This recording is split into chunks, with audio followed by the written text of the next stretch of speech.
Alright, so, the 3 pillars of magic. You might be thinking to yourself, Dave, the pillars of magic are the 5 colors of magic, of course. Right? Well, not really. Not in my opinion anyway. In Magic, I believe there are 3 pillars that help define the game. And these are the pillars that make the game interesting. They are aggressive decks, combo decks, and control decks. That's not to say that decks are pigeonholed into one of those 3, but I feel like, there's like a triangle where each point represents one of the 3 pillars. And it's a sliding scale. A deck can be equal parts of all 3, or it can be mostly aggro and control but not combo, or it could be aggro and combo but not control, etc. There's a lot of gray area here. There are very few pure decks. The reason why I'm saying this, the reason why I believe that these are the 3 pillars of Magic, because they just help make an environment that's fun to play in, Let's start with the most basic pillar, aggro, and talk about that. Aggro decks are very simple. Play creatures, attack, kill your opponent. Creature, attack, creature, attack, creature, attack, are you dead yet? Most straightforward strategy you can come up with. That's not to say that it's a mindless strategy, and certainly not the deck building. The deck building, I feel, has a lot of subtlety to it. But as far as how Magic is as a game, this is, level 1. It's the most basic concept you can have. Play creatures, attack, and try to kill your opponent. Control, and aggro is trying to end the game quickly. Control is doing the opposite. It's saying, okay, I want the game to go longer so that I can do something bigger, basically. That's all control is. Control does not have to be blue. In fact, often cases, I would argue that control is not blue. So, a control deck will play cards that halt the opponent's advances, and then play something that the opponent can't answer, something really big.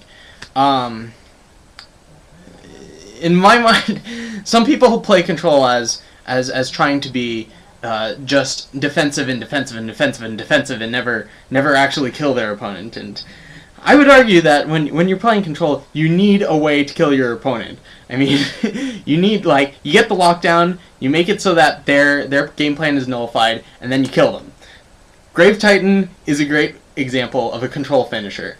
You defend yourself, you play Grave Titan, you attack twice, game's over. So that's control. And combo is interesting because in an aggro deck, all of the pieces are more or less equivalent. Not to say that they're the same, but as far as importance goes, you can have AAABB in an aggro deck, and that's about as effective as ABCDEF. Whereas in a combo deck, the individual parts scale in power based on the other parts. So, for example, Deceiver Exarch, 2-card combo, Deceiver Exarch, put a Splinter Twin on it, make 1,000,000 copies, your opponent's dead. So, on their own, Deceiver Exarch and Splinter Twin are very, very, very weak cards. Maybe that was too few many varies. But nevertheless, on their own, they're weak cards, but when combined, they can win. Yeah, so that's the 3 basic pillars. Some people might think that aggro is stupid, and that's totally not true. There are cool and dumb decks in each of these 3 categories. Let's just go over the pure decks first. What is the purest form of aggro? It's just guy, attack, guy, attack, guy, attack, and nothing else. Just creatures and attacking, and that's it. You're done. So a good example of that is something like humans. The humans in Standard recently, with Innistrad block legal. You play Champion of the Parish, you play Elite Inquisitor, you play Silverblade Paladin, bond with your Champion of the Parish, attack, attack, attack. I'm not telling you what these cards do because it doesn't matter. they're just creatures you can play on turn 1, 2, and 3 and just attack and kill your opponent. Like, that's a pretty mindless aggro deck, but when you get into aggro decks like the Vampires decks, which had some more interesting moving parts, I like to think of it. Like, you had Bloodghasts that, if they died, you could bring them back from the graveyard by playing a land. Landfall trigger returns it from the graveyard. And you also had Calastria Highborn, which said whenever a creature died, you could play black to drain your opponent for 2 life. So playing that is, like, a lot more interesting. You have to think, you know, when do I want to play my lands? What if I need to hold on to these lands to get my Bloodghast back? And also, when do I want to, you know, use up all my mana for the turn? So, because if I don't, I'll be able to use my Calastria Highborn in the case that my opponent kills one of my creatures. Anyway, so yes, humans, a pure form of aggro. Control, pure form of control. I would argue that a very good example of a pure form of control was the blue-black control decks. When was it? When Skar's Mirrodin block was out and Innistrad was out, but not Dark Ascension. For those of you unfamiliar with this deck, it's pretty silly. You just have a bunch of counterspells, a bunch of ways to kill creatures, a bunch of ways to draw cards. That's it. You don't have any creatures. You might play a Snapcaster Mage. For the most part, you're not playing any creatures. Your game plan is play land, draw a card, play land, draw a card, counter a spell or kill some creatures, draw cards, and then eventually you get a copy of Nephalia Drownyard, which is a land, which is useful because you don't have to invest anything into, like, an actual threat of your opponent. You play your Nephalia Drownyard, and you wait for your opponent to finish their turn, and then at the end of the turn, you mill them for 3. I mean, milling someone for 3 does not kill them very quickly, but in this case, you just had so many ways to kill your opponent's things that it didn't matter how long it took. You were just going to mill them, eventually. Anyway, that's a pure control deck. And a pure combo deck is Goblin Charbelcher. Do you guys know about this deck? It's pretty goofy. The way Goblin Charbelcher works, it's a legacy deck. You have 1 land in your deck. You have this card called Land Grant that says you may reveal your hand and show your opponent that you have no lands in your hand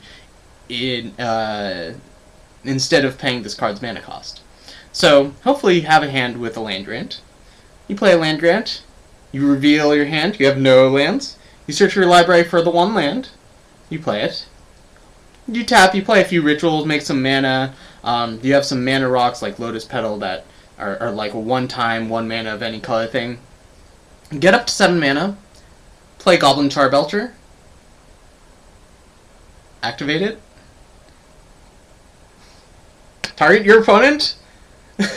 Those of you that don't know, Goblin Charbelcher, I don't know the exact text on it, but you can sacrifice it and pay some mana, and reveal cards from the top of your deck until you hit a land. You had 1 land in your deck, and it's on the field. For each card revealed this way, your opponent takes 1 damage. So you just reveal your library and your opponent's dead, because they take, you know, damage equal to the number of cards left in your library. So that's a pure combo deck. You're not trying to put a clock on your opponent, and you're not trying to make the game go longer. So the way these pillars work in tandem is that the aggro pillar is there to make sure that no one's doing anything too stupid. Like, you know the guy that's like, oh, I have this really cool deck, and they're sitting in the corner and drawing a card and playing land and doing all sorts of things and whatever, and on turn like 14 or something, they have this really cool thing they can do. I don't know if it's like a big creature or a combo or whatever. Aggro decks are made to punish those types of decks. And I think that's necessary. You don't want people to do things that, like, it stops people from doing things too crazy. Control decks are made to capitalize on aggro decks, I believe. That's not to say that control necessarily has an advantage against aggro, but yeah. Let me back up a second. Control decks are made to capitalize on threats that you know are going to be out there. So if you know exactly what's going to happen, like, aggro is great if you don't know what people are doing. People are doing silly stuff. They're like taking too long. You just want to punish them for not respecting the fact that someone's going to play an aggro deck and kill them on turn 6. Control decks, if you know exactly what's going to be out there, you can be like, aha, I need these cards to stop these advances. And you have the correct answer for everything your opponent has, and then you just kill them with whatever your win condition is. Please have a win condition. Don't play those control decks that don't have a win condition. They're no fun. No one likes playing them. They just go a time. Just don't do it, okay? And combo decks are for people who just like winning immediately. And, I mean, there are cool combo decks and there are not cool combo decks. Generally, the more cards a combo has, while still being viable, the cooler it is. It looks like I'm going to have to split this into 2 parts. Hold on.